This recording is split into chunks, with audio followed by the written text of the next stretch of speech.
alabar y glorificar el nombre de nuestro bendito y poderoso Dios. Damos muchísimas gracias por este tiempo, a pesar de las circunstancias, a pesar de lo que está ocurriendo en muchas naciones del mundo. Nosotros tenemos que ser siempre agradecidos y guardar nuestros corazones en santidad, en obediencia, con una buena actitud en todo momento, porque el Señor sabe lo que hace. Porque el Señor no se ha equivocado nunca, jamás. Porque Él no es injusto. La injusticia no forma parte de la naturaleza de nuestro Dios. Él es un Dios bueno, Él es un Dios misericordioso. Él sabe lo que nos conviene en todo momento y en toda situación. Lo importante es que ahora más que nunca, los creyentes, la iglesia, su amada esposa, sea capaz de mantener una buena actitud y mantener una fe viva y eficaz, de tal manera que podamos estar por encima de cualquier circunstancia, por encima de cualquier adversidad. Y hasta el día de hoy, nuestro Dios nos ha demostrado que Él es fiel y que para siempre es su misericordia. Quisiera llevarles en esta tarde, mis queridos hermanos, al Evangelio según San Juan, el capítulo 6. Evangelio según San Juan, por favor, el capítulo 6.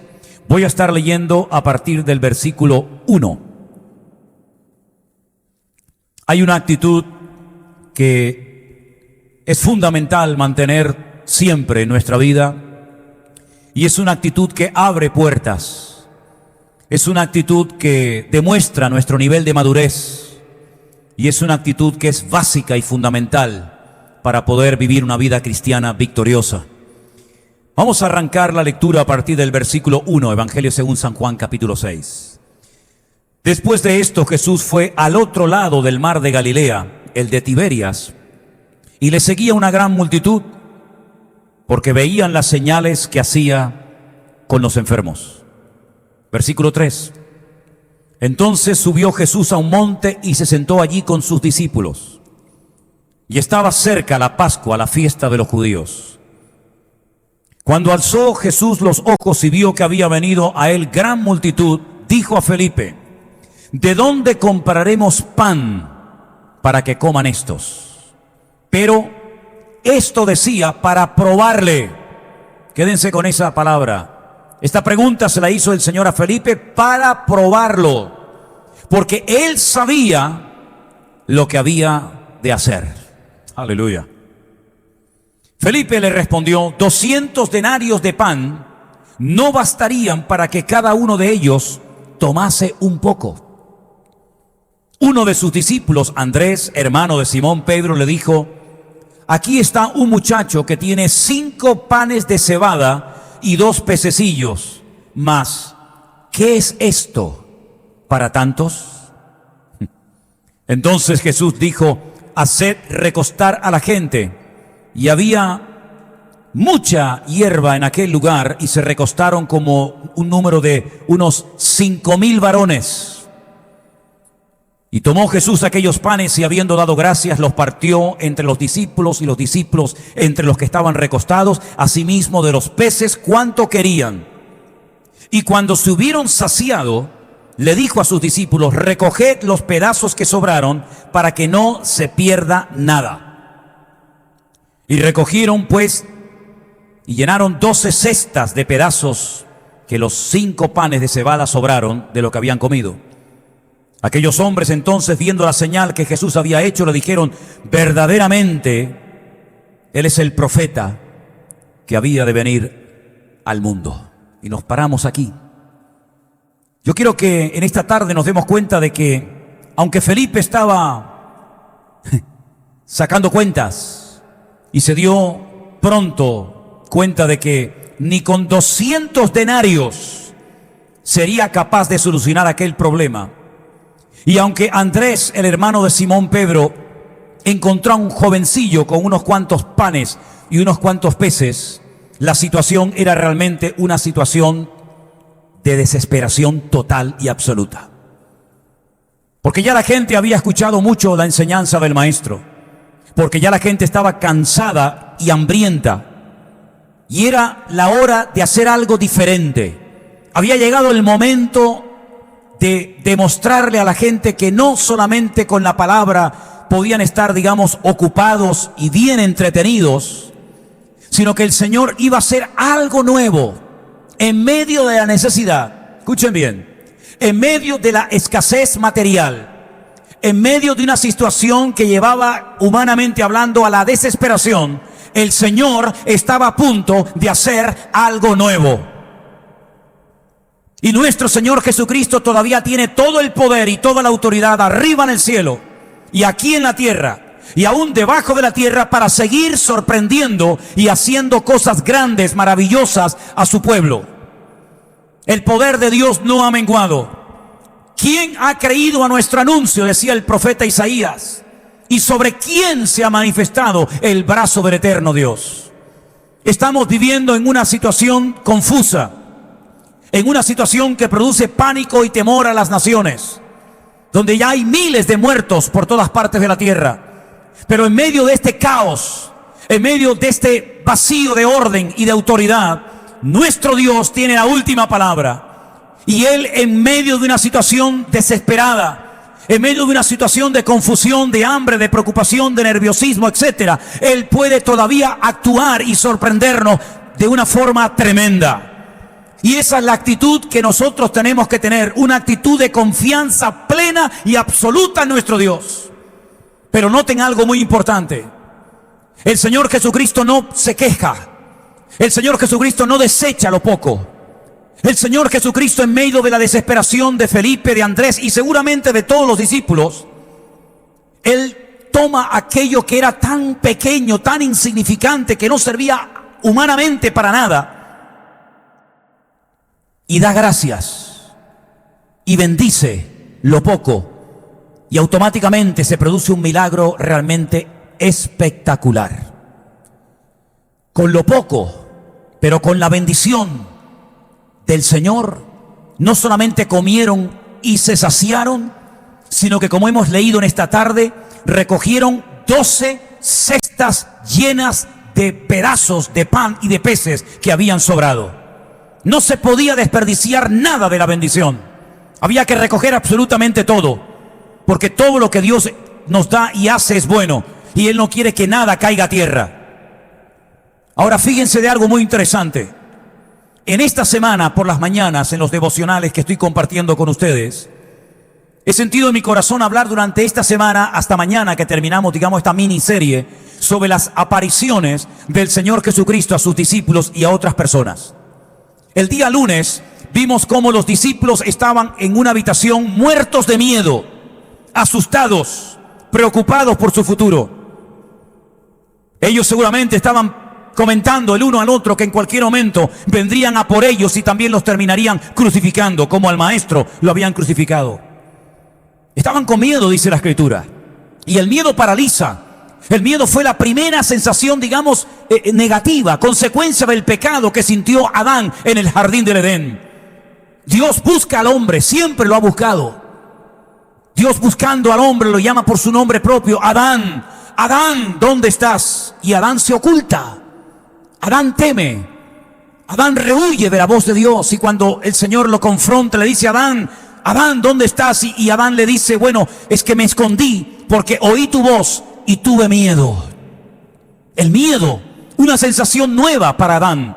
Nunca había experimentado miedo a nada ni a nadie, pero ahora, como ha caído de la gracia de Dios, ahora como ya no está con el aval, con el respaldo de Dios, ahora Adán teme. Y es que el miedo es uno de los peores enemigos de la iglesia, del creyente y, en definitiva, del ser humano. El perfecto amor nos ayuda a superar los temores, los miedos. Y por eso el Señor Jesucristo, cuando resucitó, se apareció a sus discípulos cuando estaban las ventanas y las puertas cerradas, cuando no había ninguna posibilidad de que el Señor se presentara. Se presentó el Señor. Hoy en día tenemos las iglesias cerradas, los negocios están cerrados, todo está cerrado, hasta nuestros hogares, y algunos han cerrado ventanas, puertas a cal y canto, pero eso no le va a impedir al Señor que entre a tu casa a sorprenderte en cualquier momento, a disipar las dudas, los miedos, los temores, la incertidumbre. Y cuando el Señor se presentó en esa primera aparición a sus discípulos, le dijo: Shalom Aleichem, en otras palabras, paz a vosotros. Y en ese momento todo temor se disipó, porque con la presencia y con la voz del Señor Todopoderoso recién resucitado, el temor se fue. Cuando la presencia del Señor llena una vida, cuando la presencia del Señor es real en un corazón, en una congregación, en un ministerio, no hay temor a nada ni a nadie, porque la presencia del Señor nos permite superar los temores de la vida. El segundo día, el día martes, hablé acerca de otra aparición del Señor Jesucristo, cuando aquellos dos van caminando camino a Emaús, platicando, discutiendo entre ellos, también confundidos, desorientados, porque no entienden por qué han ocurrido todas aquellas calamidades tan rápidas. Y el Señor de repente se presenta en medio de ellos y comienza a hablar con ellos. Y más adelante dicen, cuando desapareció el Señor, ¿no ardían nuestros corazones cuando nos abría las Escrituras? ¿Cuánto tiempo hace que no arde con el fuego de Dios tu corazón, mi hermano? ¿Cuánto tiempo hace que tu corazón se enfrió? Ahora es tiempo de que se vuelva a calentar tu vida y tu corazón, volviendo al Señor. Y dice la Biblia que allí el Señor, a través de la ley de Moisés, a través de los salmos mesiánicos y a través de todos los escritos de los profetas, les abrió la mente, el entendimiento, los ojos. Y la presencia del Señor en esta segunda ocasión sirvió para disipar toda confusión, para alejar definitivamente todo trauma, y para que se dieran cuenta de que todo lo que había sucedido era voluntad de Dios. Aunque sonaba tragedia, aunque sonaba y todavía respiraba a muerte y a dolor, aquella no fue una catástrofe, sino que aquello fue el principio de una transformación a nivel mundial sin precedentes. Mira, ni cuando Dios le dio la ley a Moisés se puede comparar ese día con la resurrección del Señor Jesucristo, ni con el derramamiento del Espíritu Santo en la iglesia primitiva, ni con ningún hecho histórico se puede comparar la resurrección del Maestro, porque eso demostró que Él no era un impostor. Eso mostró que Él era el Mesías, el verdadero, no un impostor, no un mentiroso. Y entonces, a través de las Sagradas Escrituras, la confusión desapareció. La tercera vez que el Señor se aparece, o en una ocasión, fue en Galilea, bien lejos de Jerusalén. Hay que restaurar a un hombre. Hay que restaurar a un hombre que día atrás ha apostatado, ha dicho públicamente, no le conozco, no sé quién es. Y en ese caso la aparición del Señor Jesucristo junto al mar de Tiberias, en Galilea, sirvió para restaurar una vida, porque hasta que no fuera Pedro restaurado, no podría ser usado apacentando ovejas ni atendiendo a nadie. ¿Cuántas personas que no han sido tratadas por Dios están hoy en día tratando de restaurar la vida de los demás? ¿Cuántas personas que tendrían que haber pasado por un proceso arduo y profundo de cambio genuino y real y de una restauración genuina, como el barro en las manos del alfarero, hoy en día están en los púlpitos en primera línea jugándose la vida, siendo tremendamente vulnerables? ¿Por qué? Porque no se puede estar en primera línea a menos que primeramente nuestra vida interior haya sido restaurada por el poder de Dios. Y hoy a la mañana, en este cuarto día donde hablábamos de las apariciones, hice referencia a Tomás. Sí, a Tomás, aquel que dijo: si no veo, no creo. Si no meto mi mano en su costado y veo sus heridas, es decir, hasta que no sienta, no creeré. Qué tragedia que el emocionalismo se ha apoderado de la vida de millones y millones de creyentes sobre la faz de la tierra. Tienen que sentir, tienen que revolcarse, tienen que sentir calor, tienen que sentir fuego. No importa si la palabra fue profunda o superficial. No importa quién predicó, ni qué dijo, ni qué enseñó. Lo importante es que yo tengo que sentir siempre algo. Y si no siento, el culto estuvo malo, el Señor no estuvo, hoy el Señor no se movió. Basta de disparates y basta de locuras. Nuestra fe no puede estar basada en una emoción, en un sentimiento pasajero y efímero que al fin y al cabo hoy lo tienes y mañana te abandona. Nuestra fe no tiene que estar basada en lo que siento. Nuestra fe, hermanos, está basada en la experiencia de un nuevo nacimiento, en la autoridad de la palabra, en la resurrección de Cristo, en una experiencia personal con Él, no en una emoción, no en un sentimiento. No digo que sea siempre malo emocionarse, no digo eso, pero lo que sí digo que es un peligro basar un ministerio, una iglesia y una vida en lo que uno siente o deja de sentir. El justo por la fe vivirá y no por sus sentimientos o emociones. Pero mis queridos hermanos, Yo quiero que en esta tarde veamos cómo el respaldo de Dios es algo genuino y es algo real en nuestras vidas. De hecho, el título de este mensaje es el respaldo de Dios. ¿A qué me refiero cuando hablo del respaldo de Dios? Miren, hermanos, en medio del desierto la situación era caótica. Aquello era un caos, nadie sabía lo que tenía que hacer, incluso ni con dinero se podía solucionar el problema, como hoy en día. Exactamente igual, hay una multitud en medio de un desierto llamado planeta Tierra, donde entran ricos, pobres, blancos, negros, cristianos, musulmanes, ateos, budistas, de todo tipo de personas. No importa si están en un estatus elevado o están en el peor escalafón de la sociedad, no importa. Ahora está el mundo desesperado, nadie sabe qué hacer, no hay vacuna, no hay antídoto, la gente muere, los hospitales están colapsados, los médicos enferman y mueren, los ricos mueren, los pobres mueren, y ahora estamos como en un desierto, como un barco a la deriva. Pero en medio de este caos el Señor se levanta, y aunque sea una prueba pasajera, dice la Biblia que Él sabía y sabe y sabrá siempre lo que tiene que hacer. Bendito sea su nombre. El Señor nunca pierde el control. Él estaba haciendo una pregunta a Felipe, no para ver Felipe lo que le decía, para ver lo que él tenía o no que hacer, sino para probarle. Y lo he dicho 1.000.000 de veces y no me cansaré de repetirlo. Nuestro Dios tiene toda la autoridad y tiene que tener toda la libertad cuando quiera, como quiera y donde quiera, de probarnos. Con la economía, con el matrimonio, con el ministerio, con lo que Él quiera. Él sabe lo que tiene que hacer, pero las pruebas no son para hundirnos. Las pruebas son para fortalecer nuestra fe y para prepararnos probablemente para la siguiente prueba. Pero no tenemos que tener temor alguno, porque en aquel desierto estaba el Señor. En aquella barca en tempestad estaba el Señor. No importa la situación por la que pasemos, si está el Señor, si está el respaldo de Dios, hermanos, no temamos, sino confiemos y sigamos adelante. ¿Quién era el hombre más bendecido de Egipto? Pregunto. ¿Quién fue el hombre más bendecido de Egipto? Un esclavo hebreo que ni sus hermanos lo querían. ¿Qué te parece? Ni sus hermanos querían saber nada de él. Realmente lo que querían era matarlo. Pero al final el Señor lo libró de la muerte y lo vendieron como esclavo. Cuando llega a Egipto, humanamente hablando, aquello terminaría en un auténtico desastre, sin familia, sin conocer el idioma, una nueva cultura impregnada de una idolatría tremenda, donde todo es nuevo. Sin embargo, dice, Dios estaba con él. El respaldo de Dios, el aval de su Creador. Sus hermanos lo abandonaron, a su padre le hicieron creer que lo había devorado una mala bestia, pero el Señor estaba con José. Pero no termina aquí la historia. Ustedes saben perfectamente de que José, por quererse mantener santo delante del Señor, termina dando con sus huesos en una mazmorra terrible en Egipto. Pero el Señor estaba con José. Al final, hasta el mismísimo Faraón, todo el mundo tenía siempre que recurrir a José. ¿Por qué? Porque todo lo que José tocaba era bendecido y prosperado por el Señor. ¿Por qué? Porque tenía la bendición, tenía el aval, el respaldo de Dios en su vida.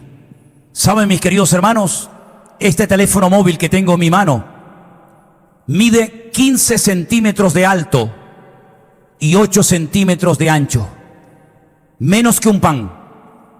Menos que un pan. Pero en las manos de Dios, algo tan pequeño como un teléfono, como un celular, como algunos por ahí lo llaman, con el aval y con el respaldo de Dios, puede salir bendición a miles y a miles de personas.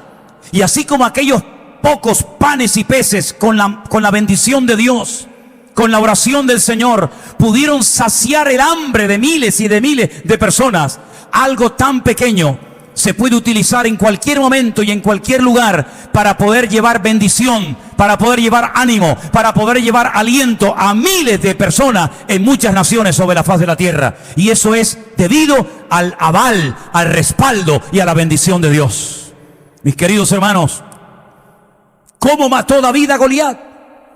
¿Con un tiro? ¿Con una bomba? ¿Con un misil? No, con una simple piedra.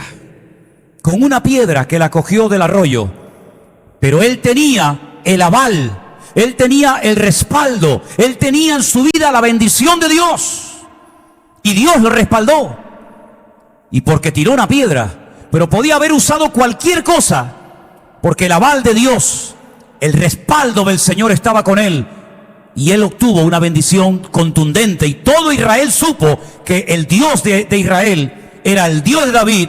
Y por consiguiente Israel vio la gloria de Dios en medio de una desesperación donde los filisteos iban a acabar de un momento a otro con el pueblo de Israel. Díganme ustedes, ¿qué usó Moisés para abrir las aguas del Mar Rojo? ¿Qué usó Moisés? ¿Qué tenía en la mano Moisés para llevar a cabo un montón de plagas en Egipto antes de que Egipto dejara salir en libertad a los hebreos? Un palo, una vara. Pero él tenía el respaldo, él tenía el aval de Dios.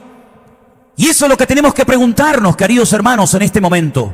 ¿Tenemos o no tenemos el respaldo de Dios en nuestra vida? Porque da igual si nuestra cuenta bancaria tiene muchos ceros a la derecha o por el contrario muchos ceros a la izquierda. Da igual si somos gente famosa o totalmente desconocidos y pasamos desapercibidos en el mundo. Da igual si nuestra iglesia es una iglesia gigantesca de miles y miles de personas o una iglesia simple, sencilla y pequeña en un pueblecito del mundo perdido. Lo que tenemos que preguntarnos y tener siempre la seguridad de que Dios esté con nosotros. Porque hay una iglesia en el libro de Apocalipsis capítulo 3, la famosa iglesia de la Odisea, que ellos dijeron, nos hemos enriquecido. ¿Cuántas iglesias hoy en día son ricas? Y gloria a Dios por ello. Nos alegramos en ello. Siempre y cuando sepan utilizar la riqueza y la abundancia para extender el reino. Nos hemos enriquecido y dijeron, no tenemos necesidad de ninguna cosa. Pero cuando el Señor le habla a la iglesia de la Odisea, le dice, ciegos, pobres, desnudos, miserables, desventurados. He aquí yo estoy a la puerta y llamo. Si alguno oye mi voz y abre la puerta, entraré a él, cenaré con él y él conmigo. Habían perdido lo más grande que puede tener una vida, lo más precioso que puede tener un ministerio, lo más grandioso que puede tener una iglesia, y es la presencia de Dios, el aval de Dios, el respaldo del Señor. ¿Quién nos avala a nosotros? ¿Quién está detrás de toda bendición? ¿Quién está detrás de toda puerta que se abre? ¿Quién está detrás de todo éxito, entre comillas? ¿Quién está detrás de todo eso? Si es el Señor, gloria a Dios. Hay momentos en la vida que todos los títulos y todo el carisma y toda la experiencia y todo el patrimonio y todo el dinero del mundo no sirven absolutamente para nada. Pero qué hermoso es saber cuando Dios te usa. Qué hermoso es saber cuando sabes que el respaldo de Dios está contigo. Y por eso cuando uno tiene a Dios de su parte, uno no tiene que tener miedo de nada ni de nadie. ¿Se acuerdan ustedes cuando vinieron a matar al profeta Eliseo? Seguro que se acuerdan de esa vieja y conocidísima historia, ¿verdad? Dice la palabra que su criado Giesi, que no era un hombre espiritual, aunque vivía con un hombre espiritual, la Biblia dice que tuvo miedo cuando vio a aquellos soldados que venían armados hasta los dientes para matar a un hombre, al varón de Dios, porque la unción despierta celos. Siempre ha sido así y siempre será. Una persona usada y bendecida por Dios siempre despierta envidia en más de un corazón.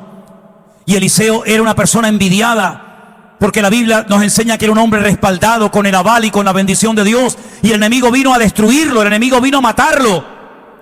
Pero Eliseo en ningún momento perdió la calma. Eliseo en ningún momento se puso preocupado, ni nervioso, ni dejó de tener paz, sino que él le dijo a Giesi, más son los que están con nosotros que los que vienen contra nosotros, así que no temas. Pero Giesi no entendía nada, porque el hombre natural, el hombre carnal, el hombre no renacido, el hombre que no tiene una comunión con Dios, el hombre que no tiene el Espíritu de Dios, no entiende nada de las cosas del Espíritu. Se las puedes explicar, se las puedes volver a explicar y no entiende nada. Pero sin embargo el hombre que tiene el Espíritu de Dios en su vida, dice que lo entiende, lo comprende, lo discierne, hace una interpretación de las circunstancias completamente diferentes. Y entonces oró por Giesi, el Señor le abrió los ojos del Espíritu, y entonces Giesi entendió por qué tanta calma tenía el profeta, el varón de Dios.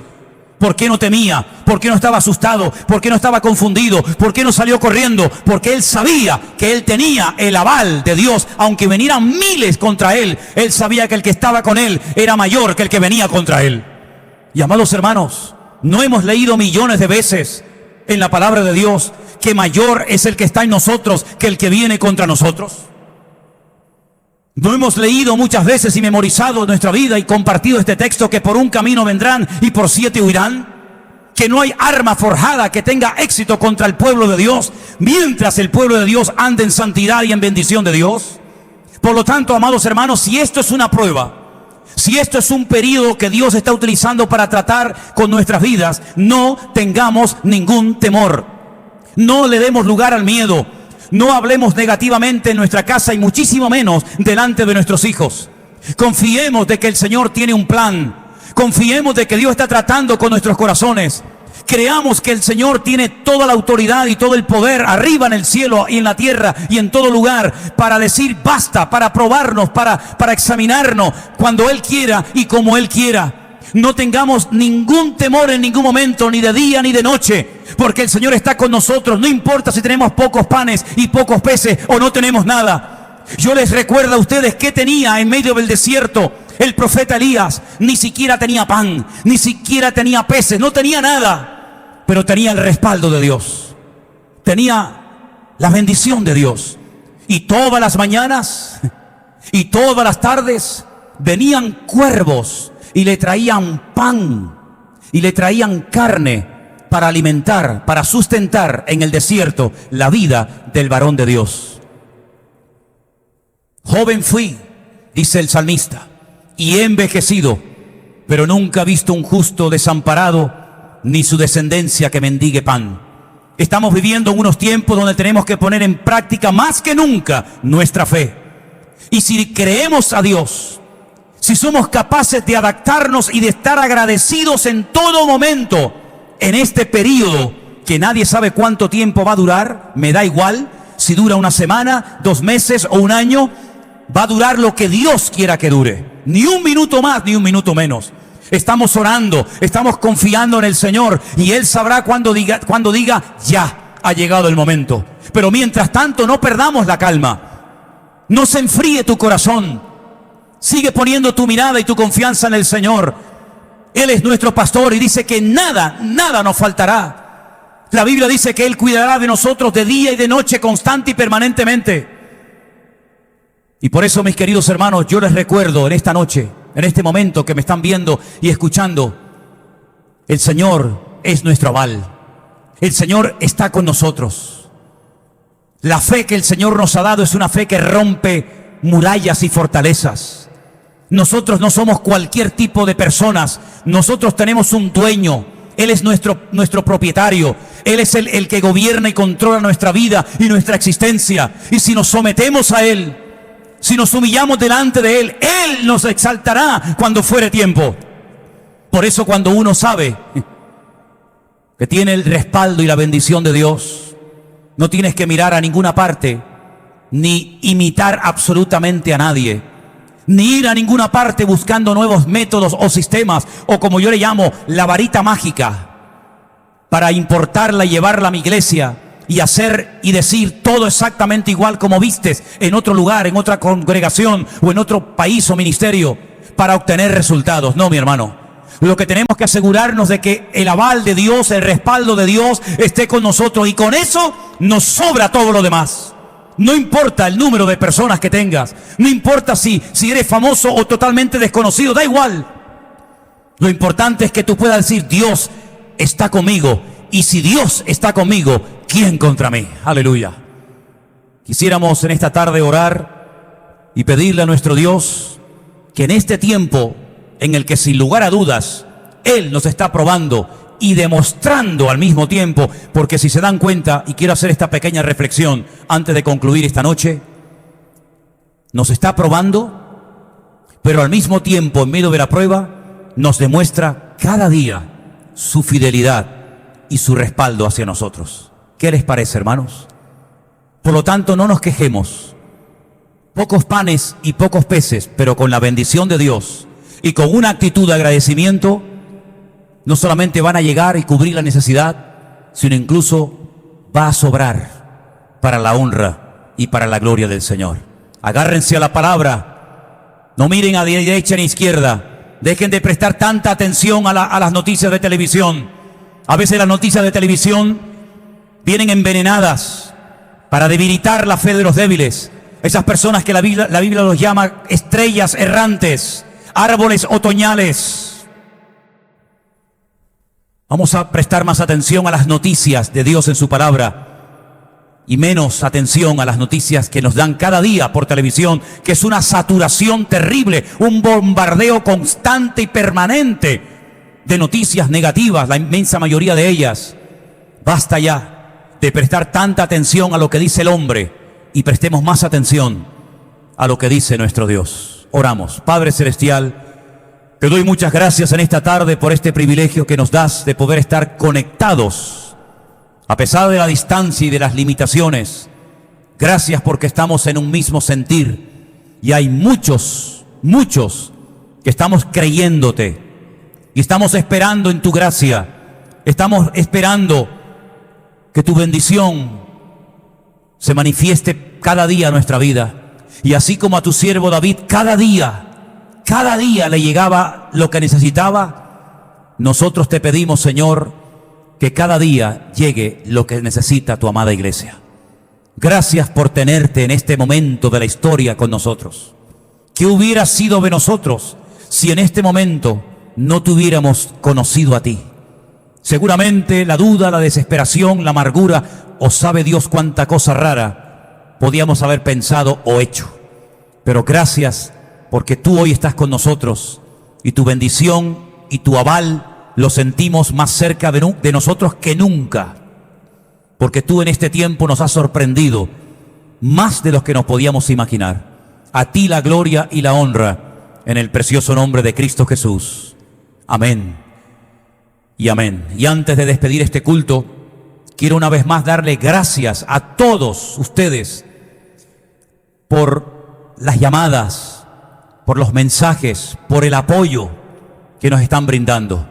Si no hubiera sido por esta cuarentena, por esta situación por la que estamos atravesando, no nos habríamos imaginado nunca la cantidad de miles y de miles de personas que nos llaman y que nos escriben y que nos dicen todo lo que Dios le ha dado y enseñado en estos años.